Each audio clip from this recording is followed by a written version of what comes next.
Bapak ngelihatnya sebenarnya gimana sih antara seni dan desain gitu ya? Apa memang ya itu nggak masalah sih jadi desainer yang mau berkesenian juga, seniman yang mau jadi desainer juga?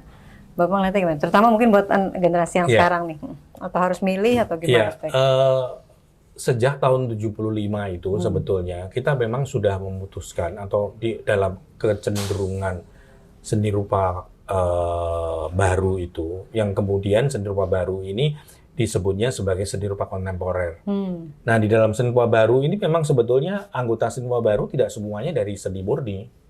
Ada juga yang dari desain seperti Wagiono, Oh iya, Priyanto, itu iya. dia juga ikut di gerakan seni rupa baru.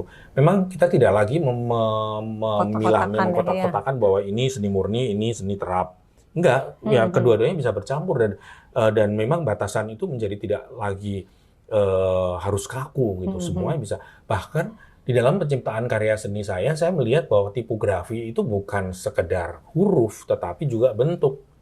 Sehingga saya memakai teks huruf-huruf di dalam karya seni saya, bukan huruf dalam arti tulisan tangan, tetapi betul-betul huruf dengan tipografi tertentu yang saya masukkan ke dalam karya saya, dalam karya dua dimensi saya gitu. Eh, Memang kami tidak membatasi itu, sehingga kemudian ini yang membuat batasan antara seni murni dan seni terap ini menjadi hilang sama sekali.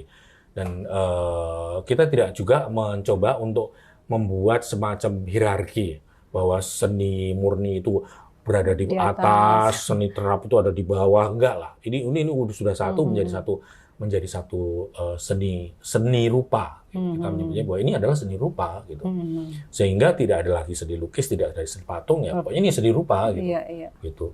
Bahkan kegiatan saya terakhir, saya mulai memakai video.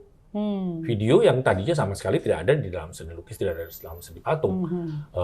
Ini media rekam ini sudah menjadi bagian dari seni Iya. rupa gitu. Apalagi Udah mungkin menjadi dengan satu. era sekarang nih Pak ya, Iya. digital semuanya kan Iya.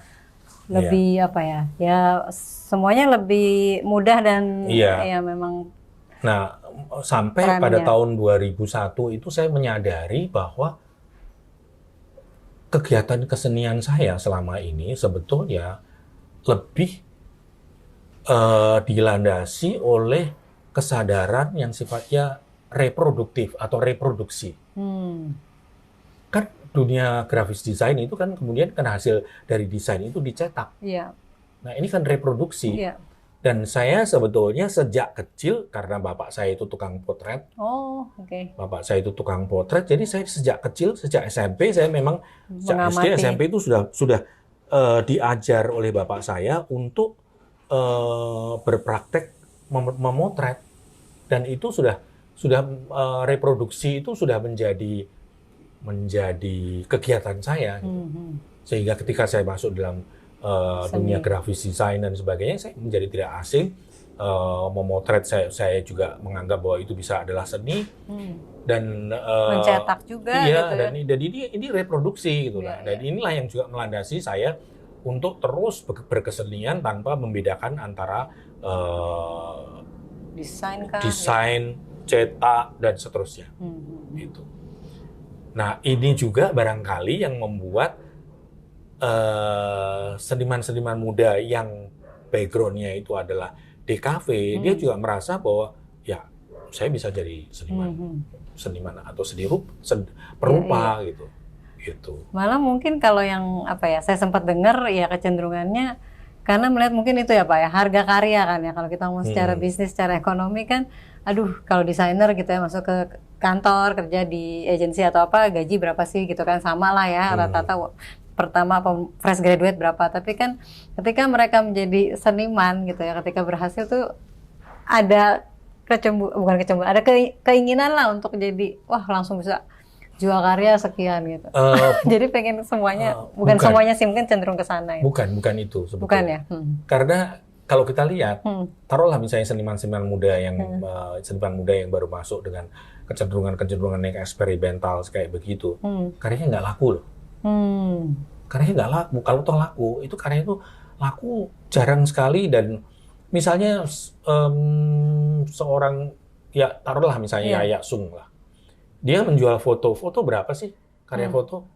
Tidak terlalu mahal gitu.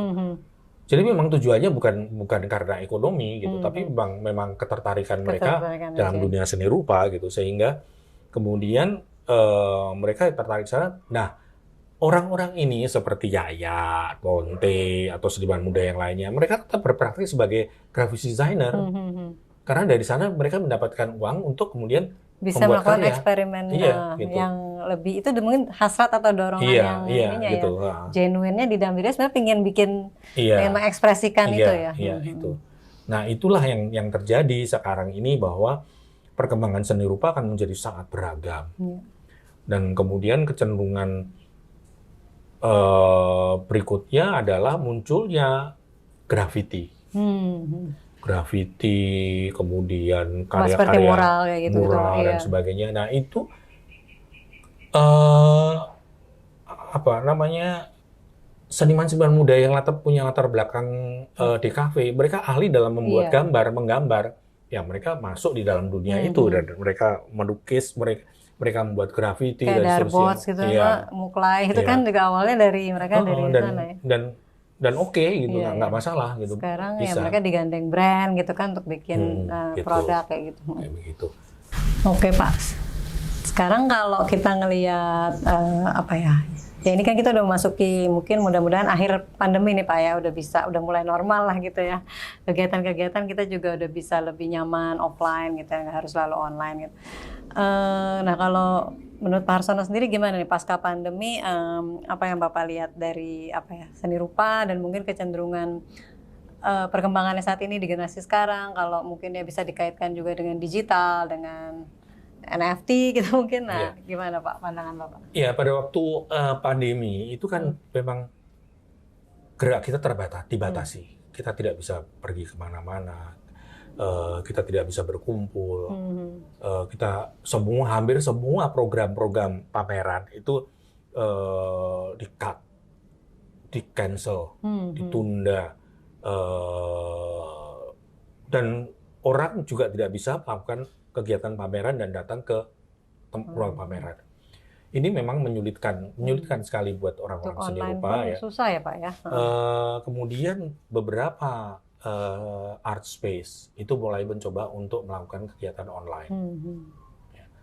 Tetapi memang kita ada hambatan dalam hal teknologi di Indonesia ya. Ada yang mencoba untuk online, dan kemudian pameran online itu bisa orang itu bisa gitu ya, pakai kamera yang 360 derajat dan sebagainya.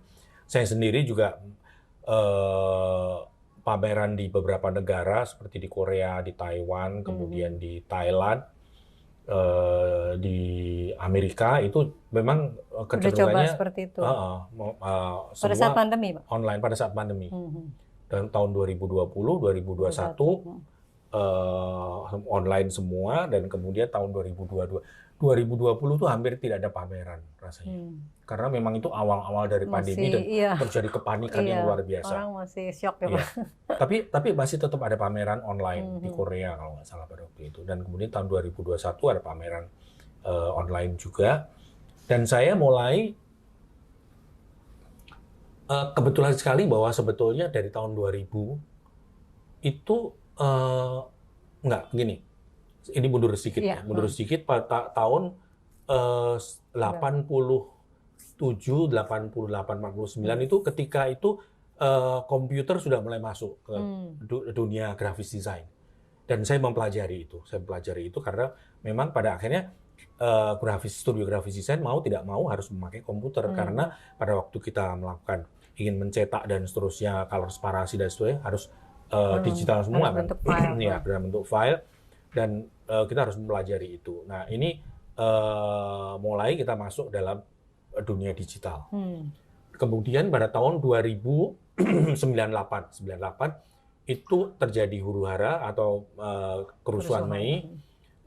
Saya banyak mendapatkan foto-foto dan sebagainya yang kemudian saya tidak tahu mau saya jadikan apa. Nah kemudian saya scan, akhirnya saya membuat karya digital di atas, dari hasil foto itu. Dan tahun 2000-2001 saya mulai memakai foto untuk kegiatan penciptaan saya. Hmm. Terus saya lakukan sampai dengan sekarang. Sehingga buat saya sebetulnya ketika terjadi pandemi, saya sebenarnya termasuk seniman yang cukup siap menghadapi pandemi ini. Kenapa? Karena hampir sebagian besar dari karya-karya yang saya dipamerkan di luar Sudah dibuat dengan sudah saya cara digitalize. digital. Jadi misalnya instalasi saya,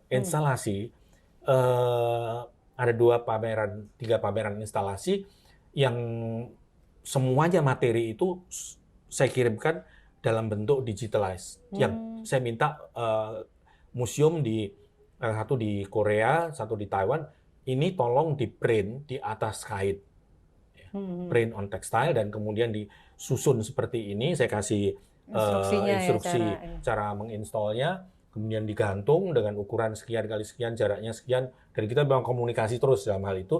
Kemudian saya kirimkan file videonya, dan kemudian instalasi itu bersama video ini dipamerkan. Begitu juga di Thailand, ketika ada pameran di satu museum di Mayam di Thailand, kemudian di Chiang Mai, saya hanya bilang bahwa oke, saya tolong dicarikan meja seperti ini, kursi seperti ini. Mereka carikan bagaimana kalau seperti ini. Oke, kira-kira mirip. Nah, sekarang ini saya kirimkan file digital yang kamu print di atas kertas A4. Sebanyak sekian banyak, kemudian kamu susun seperti ini. Nah, ini videonya. Gitu. Nah, ya, itu termasuk kesiapan saya dalam hal mengantisipasi ini ya. Iya, kondisi. tapi itu memang sebetulnya saya sudah siap dengan itu gitu. Okay. Sudah siap dengan itu. Jadi kalau memang pameran di luar negeri, metodenya udah kurang lebih seperti itu. Dan memang file saya di dalam bekerja ini memang semua saya digitalize. Semua data itu ada di dalam eksternal hard disk saya. Sehingga sampai saat sekarang ini saya punya mungkin 11 eksternal hard disk. Yang masing-masing eksternal hard disk itu ada sekitar 1 sampai 2 tera. Nah, itu baru saja itu dokumentasi karya semua. Iya. Bukan hanya karya, tapi proses. Itu ya proses ya. Proses. Mulai dari riset, penciptaan karya dan seterusnya, video dan seterusnya, saya ada di situ semuanya, dan itu sekarang ini sudah dirapikan. Karena ini masih berantakan kemudian dirapikan, disusun, dikategorisasi. Nah, ini sudah 2 tahun ini saya lakukan. Nah, itu di dalam kesiapan saya dalam pandemi tadi. Tetapi juga teman-teman yang lain juga mereka merasakan bahwa mereka tidak mau harus melakukan itu. Meskipun tidak seluruhnya bisa seperti itu gitu ya.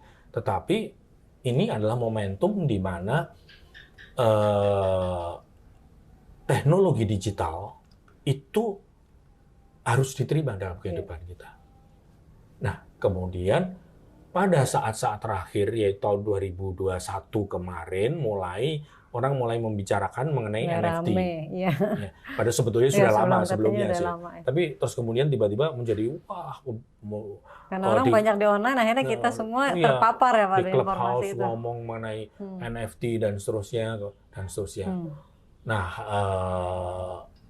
ini juga kesempatan bagi para ilustrator yang tadinya mereka kuliah di DKV atau apa, mereka kemudian dengan mudah masuk dalam dunia seni rupa. Ini yang terjadi saat sekarang ini. Sehingga dengan kemampuan ini mereka ya, kemampuan mereka, kemudian mereka secara digital ya. Iya, mereka biasa membuat komik, udah langsung bisa masuk ke NFT gitu. Nah, ini peluang baru dan perubahan baru dalam dunia seni rupa. Nah, ini juga yang menyebabkan bahwa seniman muda atau orang untuk masuk dalam dunia seni rupa ini tidak harus belajar di jurusan seni murni. Tidak harus formal education ya Pak ya berarti. Seperti itu. Gitu. Bahkan ketika saya punya program eksis di Jakarta dengan Dialogue ini, itu yang dari seni murni yang apply dan yang keterima di sana itu mungkin hanya sekitar 20%. Oh gitu, banyak kan malah. Kebanyakan dari DKV, Oh. DKV bukan seni murni ya. Iya. DKV komunikasi, komputer, arsitek, interior, itu. Justru yang jurusannya nggak Bukan langsung gitu ya, langsung seni gitu. bukan langsung seni gitu. Nah, dari situlah kemudian saya melihat bahwa ini terjadi perubahan besar. Iya, iya. Nah, begitu juga dengan pandemi kemarin, akhirnya bahwa yang namanya pendidikan non formal, ya. Jadi kalau tadinya bahwa pendidikan itu harus formal, kalau mau workshop mereka mengundang ini untuk bicara. Ini menjadi workshop yang online. Iya, semua via Zoom, Google Meet semua kayak Zoom, gitu. Google Meet. Dan dari daerah anak-anak tetap bisa ikut gitu kan. Dan saya sendiri juga diminta oleh beberapa komunitas untuk membimbing atau menjadi bagian dari kegiatan mereka, membuat program pendidikan dan seterusnya gitu. Dan kemudian juga kemarin saya bersama-sama dengan teman-teman dari Bali, dengan satu galeri di Bali, Kuskus namanya, itu merancang satu program inkubator untuk kurator muda di Bali dan Indonesia Timur. Gitu. Oh, inkubator untuk para kurator nih ya? Untuk kurator orang-orang yang tertarik untuk masuk dalam dunia kuratorial yang muda-muda. Dan pesertanya mulai dari Bali, Lombok, Flores, NTT, Papua, Ambon, Gorontalo. Itu justru mulai pas pandemi kemarin ya, Pak? Iya. Gitu. Jadi mereka bisa mengikuti dan ini menjadi menarik, menjadi ramai. Jadi justru membuka banyak peluang baru dan perkembangan yang nggak diduga ya. Mungkin kalau nggak ada pandemi nggak secepat ini kali kita. Iya. Dan kemudian sekarang ini kita pikirannya bahwa oke, kalau gitu sekarang meskipun sekarang sudah boleh dibilang normal, gitu ya, mulai keadaan normal, tetapi tetap ini dilakukan yang sifatnya hibrid. Jadi percampuran antara offline dan online. Seperti itu. Itu akan kita lakukan, akan dilakukan. Nah, begitu juga dengan masuknya NFT tadi gitu. Saya mulai berpikir tentang masa depannya gimana Pak, NFT bakal akan naik terus atau? Ini rasanya sih akan terus seperti ini gitu, karena kebudayaan digital ini tidak akan habis. Malah justru mungkin meningkat ya. Iya, tidak mungkin kemudian generasi-generasi yang tidak mungkin kemudian beralih ke ini lagi. Ya, kecenderungan untuk orang tetap membuat karya-karya yang fisik, ya, tetap ada. Tetapi persentasenya mungkin akan lebih banyak ke ini ya, digital. Nah, sekarang mulai banyak seniman-seniman masuk dunia digital, dunia NFT gitu. Nah, tetapi juga bahwa dunia yang baru yang namanya NFT yang orang dengan mudah untuk masuk di dalam dunia NFT ini menyebabkan kemudian sekarang ini menjadi euforia, banyak sekali karya-karya NFT. Nah, pasti akan terjadi seleksi alamnya. Mana yang bisa terus bertahan dan mana yang gugur. Karena macam-macam, karena masalah kualitas, masalah waktu, masalah kemampuan dan sebagainya. Gitu. Tapi ini sekarang nih kayaknya kalau Bapak lihat emang eranya lagi naik nih ya, maksudnya sampai nanti mungkin ada kulminasi atau ada ininya ya, fase penyeleksian tadi ya. Iya, atau penyeleksian itu bukan berarti bahwa kemudian NFT habis, tidak. Tetapi barangkali pada suatu saat NFT ini akan berkembang menuju ke satu era yang baru lagi. Iya. Gitu. Tapi kemudian yang baru ini tidak kemudian membuat NFT ini kemudian hilang, tidak, tetapi berkembang. Gitu. Sama dengan seni rupa kontemporer yang pada awalnya membuat karya-karya instalasi, kemudian instalasi yang dibuat oleh satu orang berkembang menjadi kolaborasi, bekerja sama dengan masyarakat, menjadi kolektif dan seterusnya, terus berkembang terus sampai sekarang. Gitu. Yang penting kita jangan takut atau justru menghindari ya Pak, karena perubahan atau perkembangan itu kan bisa terjadi kapan aja. Nah, ini bentuknya seperti apa aja. Ini adalah kunci keberhasilan seorang seniman. Satu, mereka harus tetap belajar. Masuknya metode baru, teknologi baru, pengetahuan baru. Ini tidak mungkin kita tidak pelajari. Kita hanya adopsi secara teknis saja tidak cukup. Kita harus belajar, mempelajari kenapa ini NFT ini muncul. Ideologi di balik NFT ini apa? Dan mengkritisi juga kali Iya, ya. selalu bersikap kritis terhadap semuanya itu, tetapi sikap kritis tanpa landasan pengetahuan yang cukup itu pun juga nggak bagus gitu. Iya, Akhirnya pada akhirnya orang hanya akan melakukan kritik yang sifatnya bereaksi sesaat saja. Dan ya dangkal gitu. Iya. Karena nggak ada dasarnya Iya, tadi, Pak. Tetap betul. kan harus Baik belajar terus. Baik orang yang tidak setuju dengan NFT maupun orang yang berada di dalam dunia NFT ini, mereka harus tetap belajar. Yang tidak setuju pun juga nggak masalah gitu, boleh gitu. Tetapi mereka harus tahu bahwa kenapa NFT ini terjadi dan saya tidak setuju karena apa. Iya, iya. Nggak bisa kemudian hanya sekedar tidak setuju aja. Oke Pak, ini nggak berasa kita ngobrol lumayan ya Pak ya. Seru saya dengar cerita Pak Hartono dari seni rupa tahun 60-an sampai NFT nih Pak. Nah mungkin di penghujung kita dengar Bapak lagi nyiapin ini buku Bapak nih, apa monogram atau apa? Monogram. Iya, itu lebih ke portfolio, biografi atau gimana? Mungkin boleh diceritain kapan launching? Iya, saya sedang mempersiapkan buku.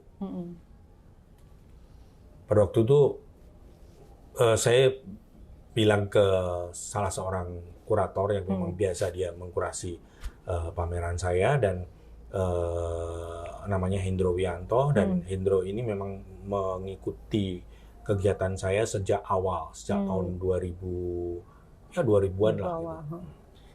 Nah, saya bilang ke Hendro, saya kepengen bikin buku karena apa yang saya lakukan selama ini barangkali bisa memberikan manfaat bagi generasi yang lebih muda atau masyarakat. Pengetahuan saya yang saya dapat dan seterusnya. Karena saya selalu beranggapan bahwa apa yang saya lakukan ini bukan hanya sekedar membuat karya, gitu, tapi juga memproduksi pengetahuan. Dan pengetahuan ini harus dibagi. Kemudian saya mengatakan bahwa saya tidak mau buku itu coffee table book. Yang berupa gambar-gambar yang berwarna, itu saya nggak tertarik untuk bikin buku seperti itu. Saya mau bikin buku yang isinya itu adalah teks. Yang isinya itu tentang pemikiran saya, pengalaman saya sejak kecil. Nah, kemudian Hendro memberikan satu inisiatif, dia mengatakan bahwa oke, kalau saya hanya sekedar menulis biografi kamu, saya tidak tertarik.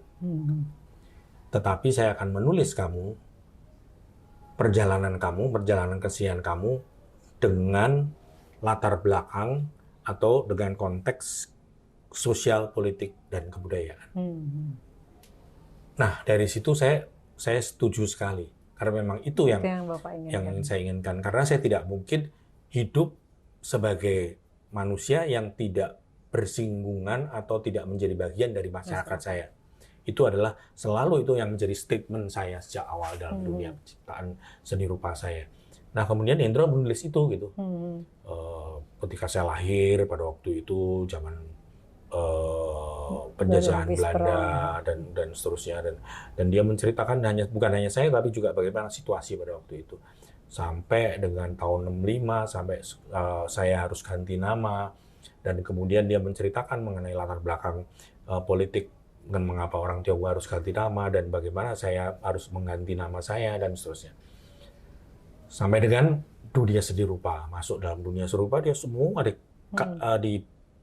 ditulis bukan hanya persoalan saya tapi misalnya ketika 65 itu saya duduk di kelas di SMA, itu dia menceritakan mengenai perkembangan seni rupa pada waktu zaman Lekra. Gitu. Seni rupa baru muncul, dia juga menceritakan perkembangan seni rupa yang lainnya, ya misalnya Desenta dan sebagainya. Seni rupa yang lainnya. Sehingga dia menempatkan ini saya berada di dalam satu situasi. Ya, seperti itu.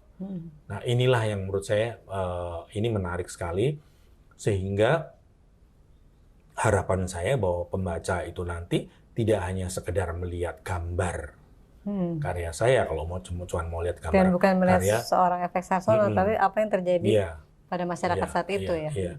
Jadi Harsono berada di dalam masyarakatnya. apa ya sikap kritis apa yang dia lakukan dan bagaimana sikap kritis itu Tuangkan dituangkan dalam dalam karya. karya. Seperti itu. Jadi kira-kira seperti itu Pak ya. Iya. Prosesnya udah sampai mana Pak? Udah Harapan saya atau udah kita selesai desainnya ya? desain sudah selesai, tapi harapan kita bahwa semuanya ini akan selesai, akan bisa dipublisir. Ya, akhir Mei atau awal Juni. Dicetak yang desain desainer grafis Ya, ada ya desainer Fandi ada ya kalau Fandi salah. namanya. Oke. Ya, mudah-mudahan lancar nih Pak ya proses ininya dan nanti kalau launching kita ada ini bisa diajak mungkin lihat launching bukunya pasti. Pak ya untuk bisa sama-sama menyambut buku Pak Efek Sarsono nih. Iya. Kita doakan lancar. Oke, thank you banget Pak Sarsono waktunya udah sharing banyak. Mudah-mudahan ini buat teman-teman di GI semua kita bisa banyak poin ya, banyak manfaat yang kita bisa ambil dari sharing Pak Efek Sarsono buat kita semua. Iya. Oke. Terima kasih. Saya sudah dikasih kesempatan untuk ngobrol. Iya. Thank you banget Pak. Oke, sehat sampai terus ketemu. ya Pak. Iya. Terima kasih. Sampai ketemu semuanya. Bye.